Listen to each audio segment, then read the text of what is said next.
لیکن افسوس یہ ہے، میں چاہتا ہوں کہ میری بیٹی پردے میں رہے، میں چاہتا ہوں میری بیٹی کا جسم کبھی نظر نہ آئے، لیکن افسوس تو یہاں ہوتا ہے جب کلمہ گو مسلمان اپنے گھر کے اندر کسی دوسری کے بیٹیوں کو لا کر اسے نچواتا ہے، اور پھر جو مال کی ناقدری کی جاتی ہے ان عورتوں پر پیسے کو نچھاور کیا جاتا ہے۔ اس میں کیا دنیا دار اور کیا دیندار سب اسی لپیٹ کے اندر آ چکے ہیں۔ ہم کہاں جا رہے ہیں؟ ہمیں زیب دیتا ہے ہم اپنے آپ کو دیندار کہیں، دیندار گرانے، نکاح کے نام پر عورتوں کو بلا کر گانے بجانے اور پھر عورتوں کو بلا کر نچوایا جا رہا ہے، اور بڑے فخر کے ساتھ واٹس ایپ کے اوپر ویڈیوز بھیجتے ہیں۔ مر جانا چاہیے۔ ہم کس طرح کے مسلمان ہیں؟ ہم کدھر جا رہے ہیں؟ کل قیامت کے دن اور پھر ایسے لوگ جو سفید باریش لوگ ہوں، جن کو کب موت کا تو کسی کو نہیں پتا، لیکن ایسا شخص جو باریش ہو، وہ کھلم کھلا عورتوں کو بلا کر نچوا رہا ہو، اس کو تو یہ بھی نہیں پتا کہ اگلا میرا سانس آئے گا بھی نہیں۔ میں زندگی کے ایسے حصے کے اندر ہوں کہ میں اپنے گھر میں اور اپنے خاندان کے ماتھے پر ایسا نقطہ لگوا کے جانے جا رہا ہوں، کل قیامت کے دن میں اللہ کے سامنے کس طرح منہ لے کے جاؤں گا۔ دیکھنے کا شکریہ۔ مفتی عثمانی کے بیانات اور شرعی سوالات و جوابات کو لائک، شیئر اور سبسکرائب کرنا نہ بھولیے۔ والصلاة والسلام على رسول الله، أما بعد فأعوذ بالله من الشيطان الرجيم، بسم الله الرحمن الرحيم، يسألونك عن الساعة أيان مرساها، صدق الله مولانا العظيم۔ اللهم صل على محمد وعلى آل محمد كما صليت على إبراهيم وعلى آل إبراهيم إنك حميد مجيد۔ اللهم بارك على محمد وعلى آل محمد كما باركت على إبراهيم وعلى آل إبراهيم إنك حميد مجيد۔ حضرات محترم، بھائیوں، بزرگوں، دوستوں، نوجوان ساتھیوں، یہ دنیا اس وقت اس کا سفر آخرت کی طرف رواں دواں ہے۔ آج سے تقریباً 1450 سال پہلے آپ صلی اللہ علیہ وسلم نے فرمایا کہ انا والساعۃ کہاتین، میں اور قیامت اس طرح ہیں کہ جس طرح میری یہ 2 انگلیاں، جس طرح میری 2 انگلیوں کے اندر فاصلہ بہت کم ہے، اسی طرح قیامت اور میرے درمیان اتنا ہی فاصلہ ہے۔ 1400 صدیاں بیت گئیں اور ابھی کا زمانہ تو قیامت کے بہت ہی زیادہ قریب ہے، لیکن شیطانی وسوسوں نے، جھوٹی امیدوں نے، جھوٹی تمناؤں اور آرزوؤں نے ہمیں یہ دلاسا دے دیا کہ ہم سدا ایسے ہی رہیں گے۔ کسی کی موت کی خبر آتی ہے تو ہم کہتے ہیں فلاں تو ویسے ہی بیمار تھا، وہ تو ایسے ہی تھا، اس کو تو یہ بیماری تھی اس وجہ سے فوت ہوا، گویا کہ میں تو صحت مند ہوں، میں نے تو لمبی زندگی جینی ہے۔ یہ شیطانی سوچ نے، ان ایسے وسوسوں نے جن کی کوئی اہمیت نہیں ہے، انہوں نے اس انسان کو ایسے بمبر میں پھنسایا کہ اب انسان کہہ رہا ہے میں ابھی عمل کروں گا، کل سے پکی نماز شروع کروں گا، پرسوں سے کروں گا، نہ اس کی کل آتی ہے نہ اس کی پرسوں آتی ہے، پھر اس کی موت آ جاتی ہے۔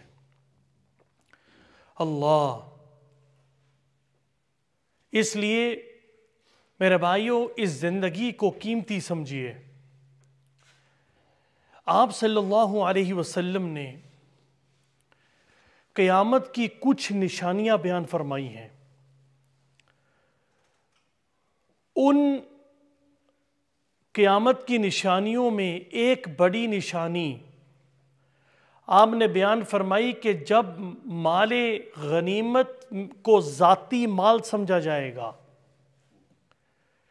پھر آپ نے فرمایا کہ امانت کو مال غنیمت سمجھ لیا جائے گا، مال غنیمت سمجھ کے لے لیا جائے گا، زکوٰۃ کو تاوان سمجھا جائے گا۔ پھر آپ نے فرمایا کہ دینی تعلیم دنیا کے لیے حاصل کی جائے گی۔ پھر آپ نے فرمایا کہ بیوی کی اطاعت میں ماں کی نافرمانی کی جائے گی، باپ پر دوست کو فوقیت دی جائے گی، مساجد کے اندر شور و غل شروع ہو جائے گا۔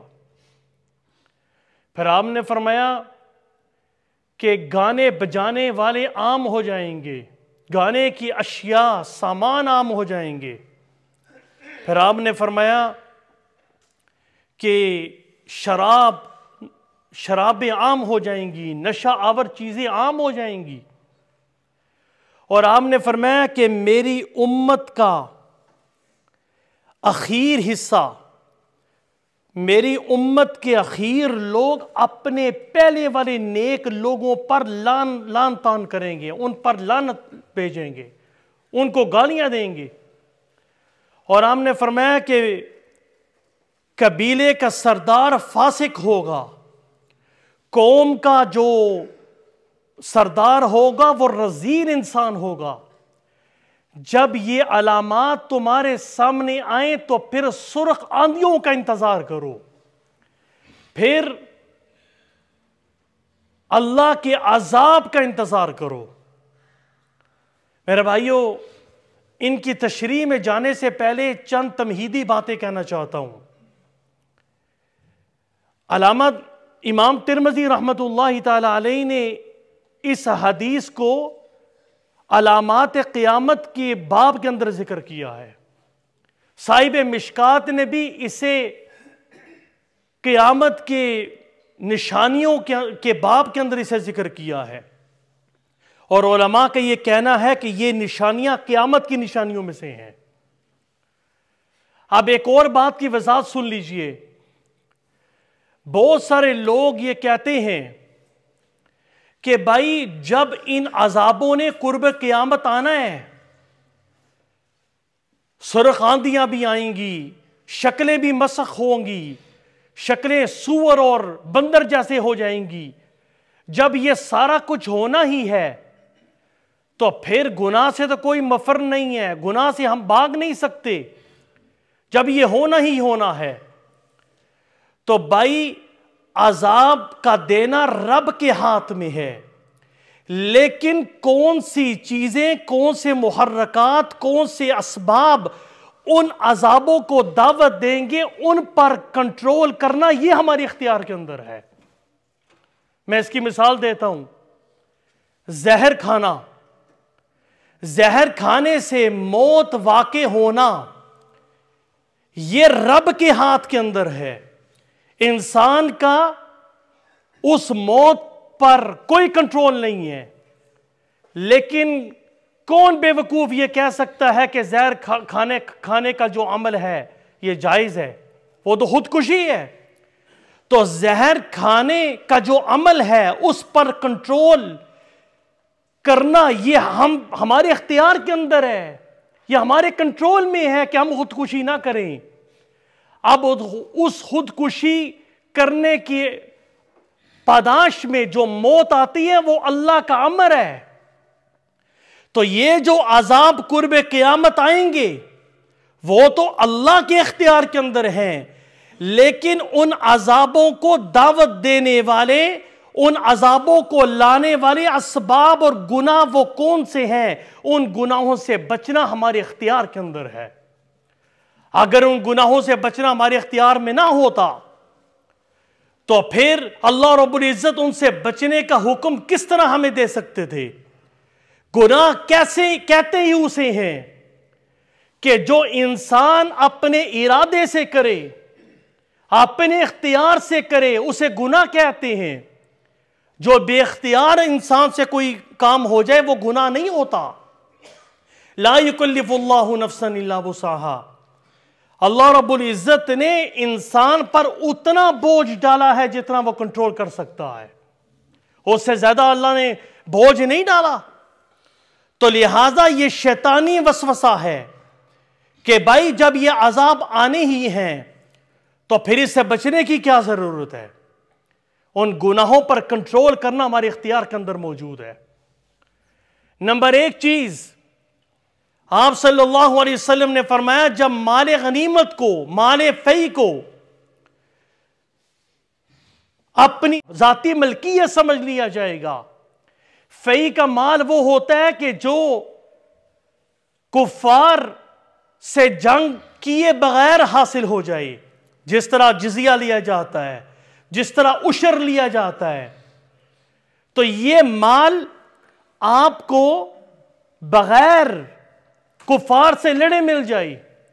اور بعض نے مال فی کی تشریح یہ کی ہے کہ مال فی وہ ہے کہ جو کفار میدان جہاد کے اندر چھوڑ کے چلے جائیں، وہ مال غنیمت ہے۔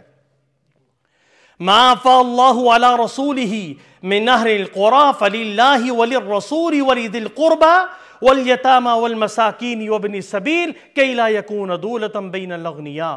اللہ فرماتے ہیں کہ ان بستی والوں سے جو مال اللہ نے اپنے رسول پر لٹایا اس پر اللہ کا حصہ ہے، وہ اللہ کے لیے ہے، رسول کے لیے ہے، رسول کے قرابت والوں کے لیے ہے، یتیموں کے لیے ہے، مسکینوں کے لیے ہے، مسافروں کے لیے ہے۔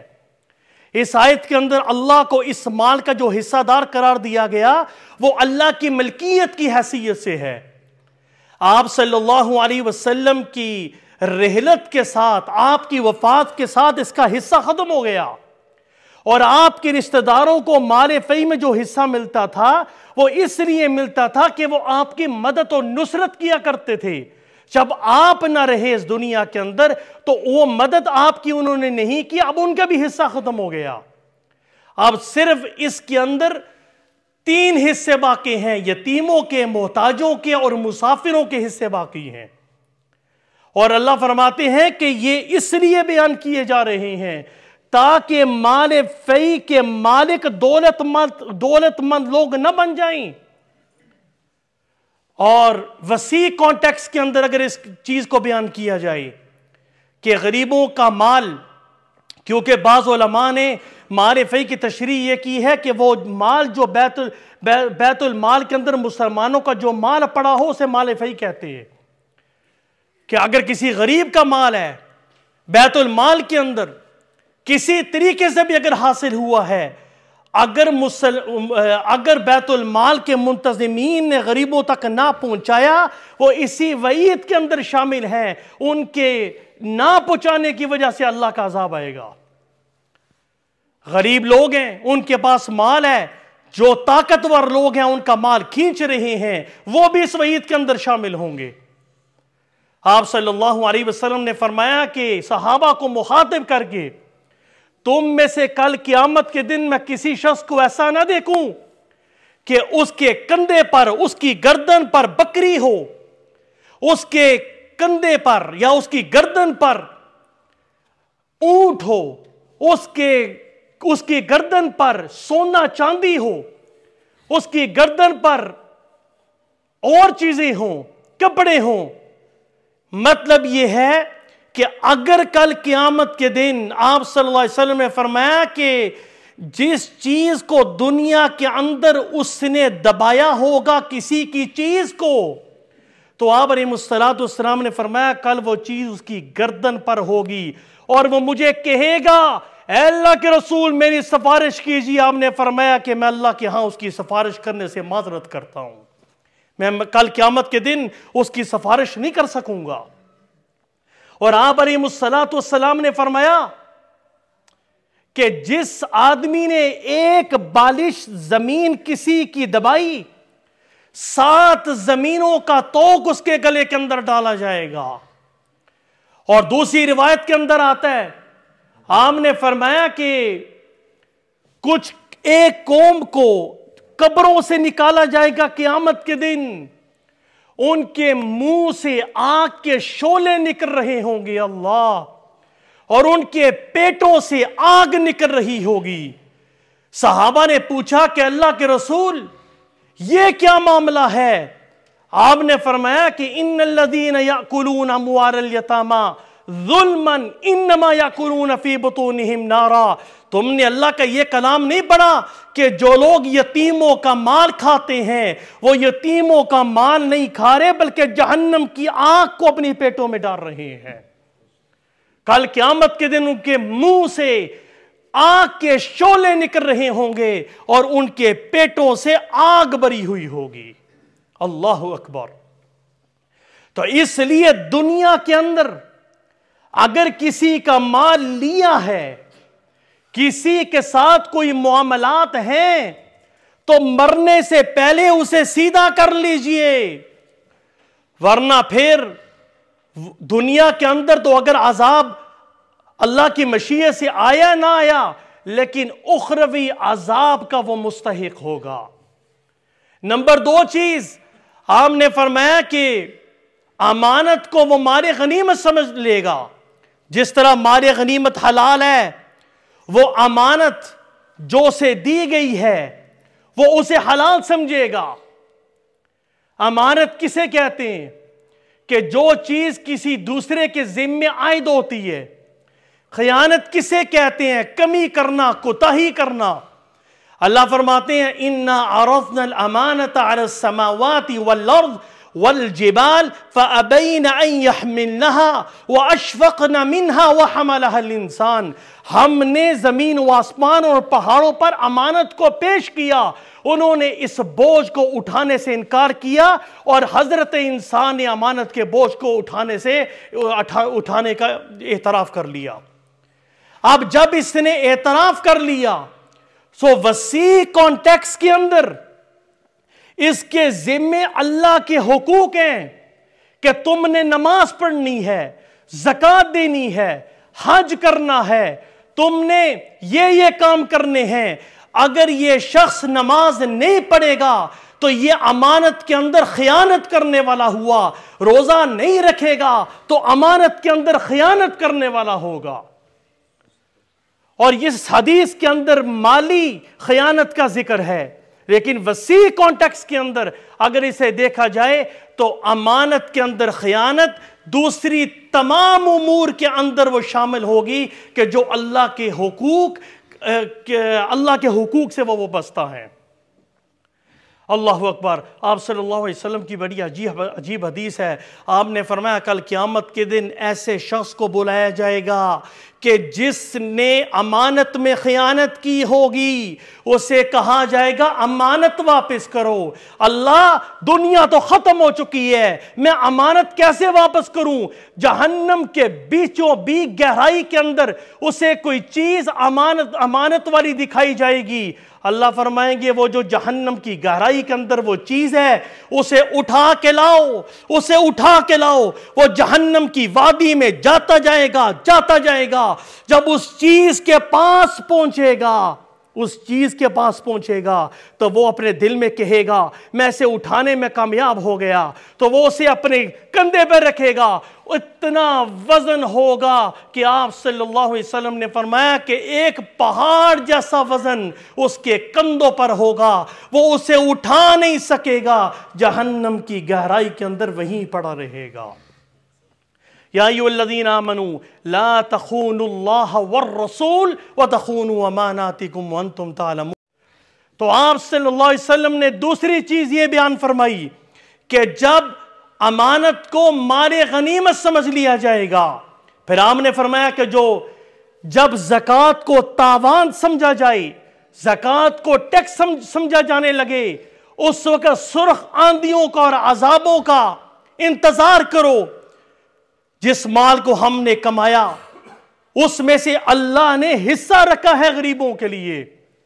اگر یہ صدقہ نہیں کرے گا، زکوٰۃ نہیں دے گا، اللہ کے رستے میں نہیں دے گا، تو یہی مال کل قیامت کے دن اس کے لیے وبال بنے گا۔ یوم یحمى علیہا فی نار جہنم فتکوی بہا جباہہم وجنوبہم وظہورہم ھذا ما کنزتم لانفسکم فذوقوا ما کنتم تکنزون۔ یہی مال اسے تپایا جائے گا جہنم کی آگ میں، اور اس کے پیٹھ پر، ان کی جبینوں پر، ان کی پیشانیوں پر تپایا جائے گا، لگایا جائے گا، اور کہا جائے گا یہی وہ مال ہے جسے تم جمع کیا کرتے تھے، آج اس عذاب کا ذائقہ چکھو۔ اور آپ صلی اللہ علیہ وسلم نے فرمایا کل قیامت کے دن یہ مال جس کا زکوٰۃ ادا نہیں کی گئی، اللہ کے رستے میں نہیں دیا گیا، اللہ کے حکم کو پورا نہیں کیا گیا، کل قیامت کے دن یہی مال بڑا اژدہا بنے گا جس کے ماتھے پر 2 نقطے ہوں گے۔ یہ اسے ڈسے گا اور کہے گا انا مالک انا کنزک، میں تیرا مال ہوں، میں تیرا خزانہ ہوں جسے دنیا کے اندر اسے سنبھالا کرتا تھا۔ جب زکوٰۃ کو تاوان سمجھا جائے، اور پھر آگے آپ علیہ السلام نے فرمایا کہ جب دینی علم دنیا کے لیے حاصل کیا جائے اس وقت بھی تم عذاب کے منتظر رہو۔ پھر آپ نے فرمایا کہ جب بیوی کی اطاعت میں ماں کی نافرمانی کی جائے، میرے بھائیو بیوی کی اطاعت کرنا مطلقاً ناجائز نہیں ہے، لیکن اس کو سمجھنے کی ضرورت ہے کہ نافرمانی ہے کیا اور اطاعت ہے کیا۔ یہاں اس حدیث کا منشا یہ ہے کہ بیوی کی ایسی تابعداری کرنا جس میں اللہ اس کے رسول کے حکموں کی نافرمانی ہوتی ہو، وہ جائز نہیں ہے۔ اور ماں کی نافرمانی میں ماں کی فرما برداری ایسی نہ کی جائے کہ جس میں اللہ اس کے رسول کے حکموں پر آنچ آتی ہو۔ یہ بات سمجھنے کی ضرورت ہے۔ آج ہمارے گھر تباہ ہو گئے، ہمارے نوجوان نکاح تو کرتے ہیں، میں ہمیشہ یہ بات کرتا ہوں کہ یہ ایک انسٹیٹیوشن ہے نکاح کرنا۔ بیوی کو یہ کوئی پتہ نہیں ہے کہ میرے ذمہ حقوق کیا ہیں، خاوند کو یہ کوئی پتہ نہیں کہ میرے ذمہ حقوق کیا ہیں، وہ ایک دوسرے کو دبا رہے ہوتے ہیں۔ اگر مشترکہ خاندان ہے، اس میں تو الامان الحفیظ، جو عورت پر ظلم کیا جاتا ہے، الامان الحفیظ۔ اسلام کا مزاج، میں یہ نہیں کہہ رہا مشترکہ نظام، خاندانی نظام غلط ہے، لیکن اسلام کے اصولوں پر پورا اترنا بہت مشکل ہوتا ہے۔ آپ صلی اللہ علیہ وسلم کی زندگی کو دیکھیے، آپ کی 9 بیویاں، علیحدہ حجرے تھے، علیحدہ گھر موجود تھے، اور حدیث میں آتا ہے کہ آپ صلی اللہ علیہ وسلم صبح کو ہر عورت کے گھر میں جاتے، وہاں پوچھتے تھے اگر گھر کے اندر کوئی چیز موجود ہے تو میں کھا لوں۔ جب ساری عورتیں یہ بات کہتی اپنے حجرے سے کہ ہمارے گھر کے اندر کھانے کے لیے کوئی چیز موجود نہیں ہے، تو وہ آپ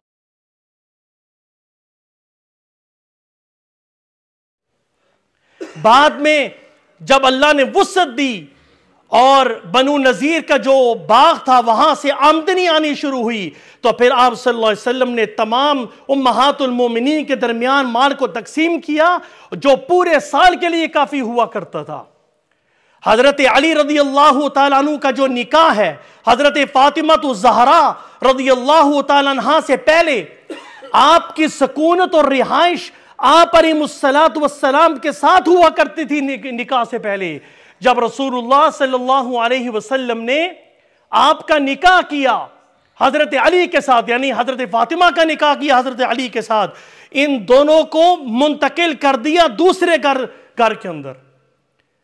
تو مشترکہ جو خاندان نظام ہے اس میں بہت سارے مسائل ہیں، اتنا ٹائم نہیں ہے میں ڈیٹیل میں جاؤں۔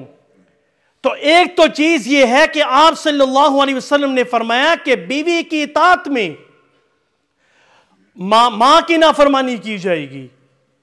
پھر آپ صلی اللہ علیہ وسلم نے فرمایا کہ جب مساجد کے اندر شور و غل شروع ہو جائے، آج مساجد میں آپ حالت دیکھ لیں، لوگ مسجدوں میں مہنگے مہنگے آمدن، میں لفظ استعمال کرتا ہوں، مہنگے مہنگے آتے ہیں پھر گپے لگاتے ہیں، آ کے دنیاوی باتیں کرتے ہیں۔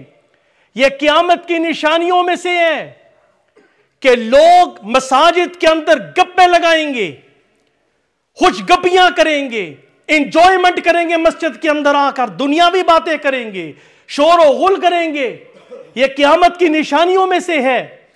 پھر آپ صلی اللہ علیہ وسلم نے فرمایا کہ جب گانے بجانے والے عام ہو جائیں، گانے بجانے والیاں عام ہو جائیں، یہ آلات عام ہو جائیں، فرمایا کہ یہ بھی قیامت کی نشانیوں میں سے ہیں۔ آج تک جڑا گانا گاندا تھا ماشاءاللہ بڑا بہت اچھا فنکار ہے، بڑا بہترین فنکار ہے۔ اور ایک سیاستدان کو میں سن رہا تھا، وہ کہتا اپنی بیٹی کو ساتھ بٹھا کر کہتا ہے ماشاءاللہ بڑا اچھا ڈانس کر دی ہے، اللہ بڑا اچھا ڈانس کر دی ہے۔ آپ صلی اللہ علیہ وسلم کیا بیان فرما رہے ہیں؟ اللہ تعالیٰ نے شیطان کو مخاطب کر کے یہ بات بیان فرمائی تھی، وَاسْتَفْزِزْ مَنِ اسْتَطَعْتَ مِنْهُمْ بِصَوْتِكَ، اے شیطان اپنی آواز سے جتنا چاہے لوگوں کو بہکانا چاہتا ہے بہکا لے۔ مفسرین نے لکھا ہے اس آواز سے مراد گانے کی آواز ہے۔ علامہ قرطبی نے وَمِنَ النَّاسِ مَن يَشْتَرِي لَهْوَ الْحَدِيث کے تحت ایک واقعہ لکھا ہے کہ حضرت آدم علیہ السلام نے پہاڑ کی اونچائی پر اپنا جو بیٹے تھے قابیل، اس کی اولاد کو رکھا ہوا تھا۔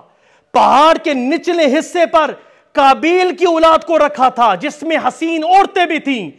اس شیطان نے بانسری بجائی، گانا گایا اپنی آواز سے، جو اوپر والے لوگ تھے وہ نیچے آئے اور زنا کر بیٹھے۔ زنا کا یہ گانے کا اخیر کیا ہے؟ فحاشی نہیں تو اور کیا ہے؟ لیکن افسوس یہ ہے، میں چاہتا ہوں کہ میری بیٹی پردے میں رہے، میں چاہتا ہوں میری بیٹی کا جسم کبھی نظر نہ آئے، لیکن افسوس تو یہاں ہوتا ہے جب کلمہ گو مسلمان اپنے گھر کے اندر کسی دوسری کے بیٹیوں کو لا کر اسے نچواتا ہے، اور پھر جو مال کی ناقدری کی جاتی ہے ان عورتوں پر پیسے کو نچھاور کیا جاتا ہے۔ اس میں کیا دنیا دار اور کیا دیندار سب اسی لپیٹ کے اندر آ چکے ہیں۔ ہم کہاں جا رہے ہیں؟ ہمیں زیب دیتا ہے ہم اپنے آپ کو دیندار کہیں، دیندار گرانے، نکاح کے نام پر عورتوں کو بلا کر گانے بجانے اور پھر عورتوں کو بلا کر نچوایا جا رہا ہے، اور بڑے فخر کے ساتھ واٹس ایپ کے اوپر ویڈیوز بھیجتے ہیں۔ مر جانا چاہیے۔ ہم کس طرح کے مسلمان ہیں؟ ہم کدھر جا رہے ہیں؟ کل قیامت کے دن اور پھر ایسے لوگ جو سفید باریش لوگ ہوں، جن کو کب موت کا تو کسی کو نہیں پتا، لیکن ایسا شخص جو باریش ہو، وہ کھلم کھلا عورتوں کو بلا کر نچوا رہا ہو، اس کو تو یہ بھی نہیں پتا کہ اگلا میرا سانس آئے گا بھی نہیں۔ میں زندگی کے ایسے حصے کے اندر ہوں کہ میں اپنے گھر میں اور اپنے خاندان کے ماتھے پر ایسا نقطہ لگوا کے جانے جا رہا ہوں، کل قیامت کے دن میں اللہ کے سامنے کس طرح منہ لے کے جاؤں گا۔ اور آپ صلی اللہ علیہ وسلم نے اگلی بات بیان فرمائی کہ اس امت کا اخیر حصہ، اس امت کا جو آخری حصہ ہوگا وہ اپنے پہلے لوگوں پر لعنت کرے گا۔ آج آپ دیکھ لیں، سوشل میڈیا پہ دیکھ لیں، ہر بندہ بیٹھا ہوا ہے اور صحابہ کے گناہ گنوا رہا ہے، الیاذ باللہ۔ یاد رکھیں، ایک میں بات آپ کو توفتاً دے کے جا رہا ہوں، سن لیجئے، جب کوئی شخص صحابہ کی غلطیاں نکالتا ہے جبکہ اللہ نے ان کے ساتھ جنت کا وعدہ کر لیا ہے اور فرمایا کہ یہ کامیاب لوگ ہیں، وَكُلًّا وَعَدَ اللَّهُ الْحُسْنَى، اللہ نے سب کے ساتھ خیر کا معاملہ کر لیا ہے، جنت کا وعدہ کر لیا ہے۔ اس کے بعد اگر کوئی آدمی صحابہ پر طعن و تشنیع کرتا ہے اور صحابہ کی غلطیاں نکالتا ہے، اسے چاہیے کہ اپنے ایمان کو پرکھے کہ وہ اس کا ایمان کہاں جا رہا ہے۔ تو یہ قیامت کی نشانیاں ہیں۔ ایسے لوگوں کو دیکھا گیا ہے جن کو کوئی پتہ نہیں ہے کہ علی بے کیا ہے، ان کو اسلام کا کچھ پتہ نہیں ہے، بس بیٹھے ہوئے ہیں اور لوگوں کے ایمان کو خراب کر رہے ہیں کہ فلاں صحابی نے یہ کیا تھا، فلاں صحابی نے یہ کیا تھا۔ جس شخصیت نے، جس نوجوان نے قرآن کی خدمت کرنی تھی، اپنی بہنوں کی عزت کی حفاظت کرنی تھی، صحابہ کے ناموس کی حفاظت کرنی تھی، اس کو اس کام پہ لگا دیا کہ تم بیٹھ کے صحابہ کو گالیاں دیتے رہو۔ تو یہ تمام وہ علامات ہیں جو قیامت کی ہیں۔ آپ صلی اللہ علیہ وسلم نے فرمایا جب یہ علامات قیامت تمہارے سامنے آئیں تو پھر تم انتظار کرو۔ کس کا انتظار کرو؟ سرخ آندھیوں کا، انتظار کرو تباہی کا، انتظار کرو عذاب کا۔ اور آخری بات آپ صلی اللہ علیہ وسلم نے فرمایا کہ میری امت کے کچھ لوگ ہوں گے جن کی شکلیں سور کی طرح ہو جائیں گی، بندر کی طرح ہو جائیں گی۔ صحابہ نے پوچھا اللہ کے رسول وہ مسلمان ہوں گے؟ آپ نے فرمایا میری رسالت کا اقرار کرنے والے ہوں گے، اللہ پر ایمان لانے والے ہوں گے، شرابیں پئیں گے، اپنی محفلوں کے اندر گانا بجانا یہ سارا کچھ ہوگا، رات کو شراب پی کر سوئیں گے، گانا سن کے سوئیں گے، صبح اٹھیں گے تو ان کی شکلیں سور کی طرح تبدیل ہو چکی ہوں گی۔ اللہ یعوذ باللہ، اللہ ہم سب کو محفوظ فرمائے۔ میرے بھائیوں، قیامت کے قریب ہم جا رہے ہیں، اپنی زندگیوں میں تبدیلی لانے کی کوشش کریں۔